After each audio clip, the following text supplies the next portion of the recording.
If the path before you was clear, you're probably on someone else's. It can be a little bit daunting to think about the future and what to do with your life. I think the majority of us think that good things will happen, but not quite sure how or what form it will take. Back when I was in uni and when I was studying, I had a pretty good idea of what industry I wanted to be in, and that was within the creative industry. I was going to be a designer, and in the process of getting to that achievement, I was going to win a few D&AD awards, and for those who don't know, that is a really highly respected award. I was pretty sure design was my path. This was what I was going to dedicate my life towards, becoming a designer. I would go on to get a job within this sector, but as we all know, life doesn't always plan out on how we envisage it. After a year or two of becoming a designer, something started to happen.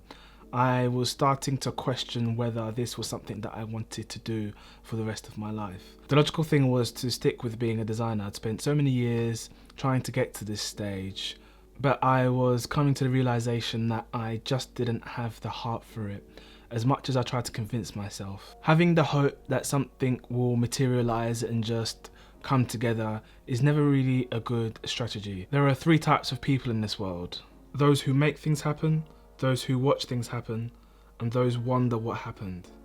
And I was starting to wonder what the hell was happening.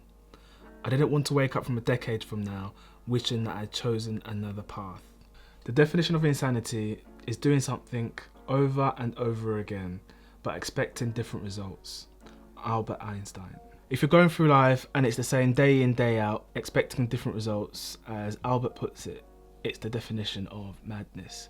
And this is what I was essentially doing back then. One thing that I really wished that I had done early on was really sit down and write down a vision of the future, and applied some logic and planning to it. At Stanford University, there is one exercise that they get their students to do, and it's called the Odyssey plan.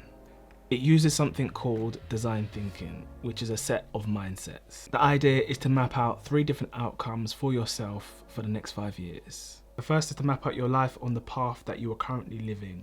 If you was to continue living your life as you are now, how does your life look like? The second is to map out your life if you didn't have the life of the first one. How would that look like? And third is to map out your life if money wasn't a problem and you didn't have any embarrassment. And then what you could do after that is rank each life plan to see if you have the resources to fulfill it. And this forces you to think whether any of the life plans fits in with your general perspective, and also if there's any similarities between the 3. The exercise also helps you to have an open-ended perspective to options. And once you've done this, you need to be biased towards taking action. So you're probably thinking 5 years, that's a bloody long time. Here's a quote from Bill Gates to give you some perspective.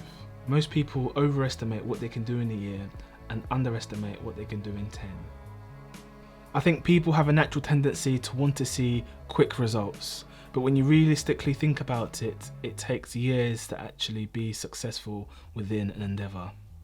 Resilience and persistence is short-lived. It can be very easy for people to move on to the next popular thing. Time is a true indicator of any type of success. Lessons need to be learned on the road to achievement, and it's important to realise that you are in control. If you could plan for 10 years, that's great. But for me personally, 5 years is enough. I'm still relatively quite young, and that gives me enough time to want to pivot or change my plan if needed to be. There is definitely a sense of pressure in deciding what to do, and an expectation to stick to a path if already time has been spent pursuing something. There were times where I'd sit down and I would wonder if I would ever get any clients, and if you would have said to me a few years ago that I would be working as a freelancer, meeting business owners, negotiating deals and creating content like this, I would have thought that this would not have been possible. Why? Because I had a self-limiting belief. So what can we do to help us decide what to do with our life? So you've got your Odyssey plan done, that's great. Now it's time to write down what your ideal life be in detail. Allow yourself to dream and imagine, create a vivid picture. If you can't visualize a picture, focus on how your best life would feel. What would you be doing day to day? Where are you? Where would you live? Think specifics. What city, state, country, type of community, house, apartment, style and atmosphere that you are in. Give yourself permission to revisit this vision. You're probably someone who already knows something. See if there's any transferable skills that you could work in to your vision. When I was a designer, you needed to have an eye for detail and obviously be creative. These are skills that are transferable to my freelance work that I still use up until this day. Think about what inspires you. Is it someone else's reality, or is it trying to get out of a struggle? For me personally, I wanted to change my life. I wanted to get out of the struggle.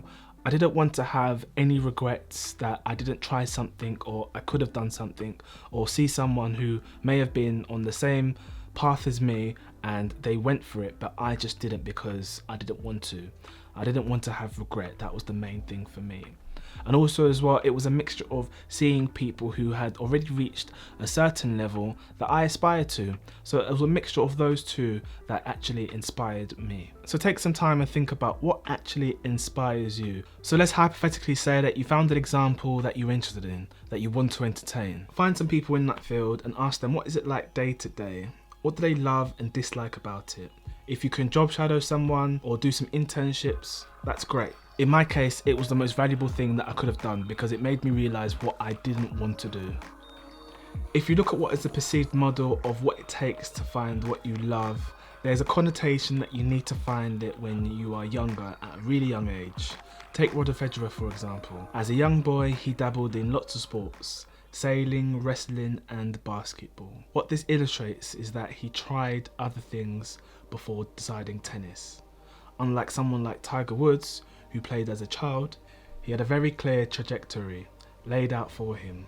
If you haven't found your calling, be open to the idea of experimenting in a wide range of various areas. It may be a better road to success than specialising on something early on. Understand this. The world wants to assign you a role in life. Once you have accepted that, you are doomed. Robert Greene. It can be very easy to let someone else plan out your life or make decisions for you, or as I like to put it, live your life by default, which basically just means going with the wind and being in a job because you've been told to do it, or applying for something because that's the only thing you can get, not actually putting your head to it. That is the life that I would absolutely hate. When deciding what to do with your life, you hear things like follow your passion and the rest is history, when essentially all you need to account for is what struggle are you willing to endure. If you follow something that you're passionate about, it doesn't mean that you're going to like it every day. There are going to be days where you do struggle. There will include some sort of sacrifice, which will include some sort of cost. Ultimately, what are the things that you are willing to do that others aren't? Part of my freelance work is actually shouting about my services and putting myself out there. And this is something people are not willing to do because it involves cold calling, sending out emails, giving out your business cards, meeting business owners, and essentially you do get a lot of no's.